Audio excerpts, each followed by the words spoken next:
চট্টগ্রামের রাউজানে একটি বাড়িতে অভিযান চালিয়ে থানা থেকে লুট হওয়া একটি চাইনিজ রাইফেল সহ বিপুল পরিমাণ বিদেশি অস্ত্র ও গুলি উদ্ধার করা হয়েছে। এই ঘটনায় দুইজনকে গ্রেফতার করেছে পুলিশ।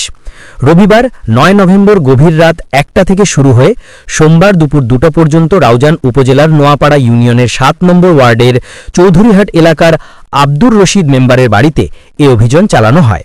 হাকিম হত্যাকাণ্ডে তার সম্পৃক্ততার কথা উল্লেখ করে বিজ্ঞ আদালতে ১৬৪ ধারায় স্বীকৃতিমূলক জবানবন্দি দিয়েছে। এরপরে আমরা ল্যাংড়া খোকনকে রিমান্ডে নিয়ে আসার পরে তার দেয়া তথ্য মতে মারুফকে আমরা গ্রেপ্তার করতে সক্ষম।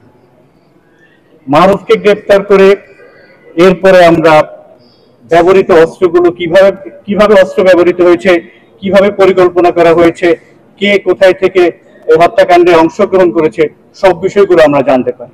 অভিযানের এক পর্যায়ে তার বাড়ির পুকুরে সেচ দিয়ে এসব অস্ত্র উদ্ধার করা হয়।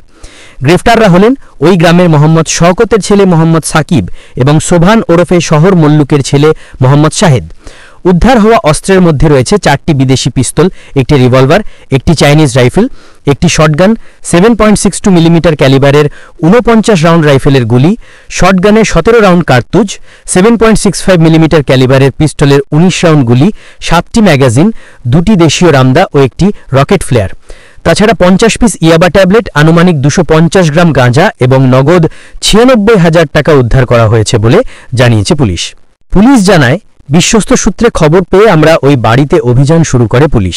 বাড়ির আশেপাশে অস্ত্র লুকিয়ে রাখার তথ্য পেয়ে পুকুরটি সেচ করা হয়। সেখান থেকে থানার লুণ্ঠিত একটি চাইনিজ রাইফেল, একটি শটগান এবং বিপুল পরিমাণ গুলি উদ্ধার করা হয়েছে। সেখান থেকে এ পর্যন্ত মোট ৭টি অস্ত্র উদ্ধার করা সম্ভব হয়েছে। চট্টগ্রাম ও রাউজানে সম্প্রতি একাধিক হত্যাকাণ্ড ও গুলিবর্ষণের ঘটনা ঘটেছে।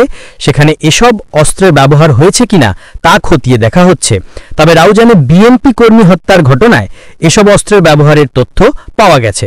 চট্টগ্রাম জেলা police super SP Mohammad Saiful Islam Shantu বলেন, পুলিশের লুণ্ঠিত একটি চাইনিজ রাইফেল এবং একটি শটগান উদ্ধার করতে সক্ষম হয়। এর মধ্যেই এদের একটা মাদকের সম্পৃক্ততা ছিল। কয়েকজন মূলত মাদক সম্পৃক্ত থাকার কারণে তাদের কাছ থেকে অল্প সংখ্যক ইয়াবা এবং গাঁজাও আমরা উদ্ধার করি। এই ছিল আমাদের। রাউজানে সাম্প্রতিক সময়ে ঘটে যাওয়া হত্যাকাণ্ডগুলো টার্গেট কিলিং। এসব হত্যায় ভাড়াটিয়া খুনি ব্যবহার করা হয়েছে।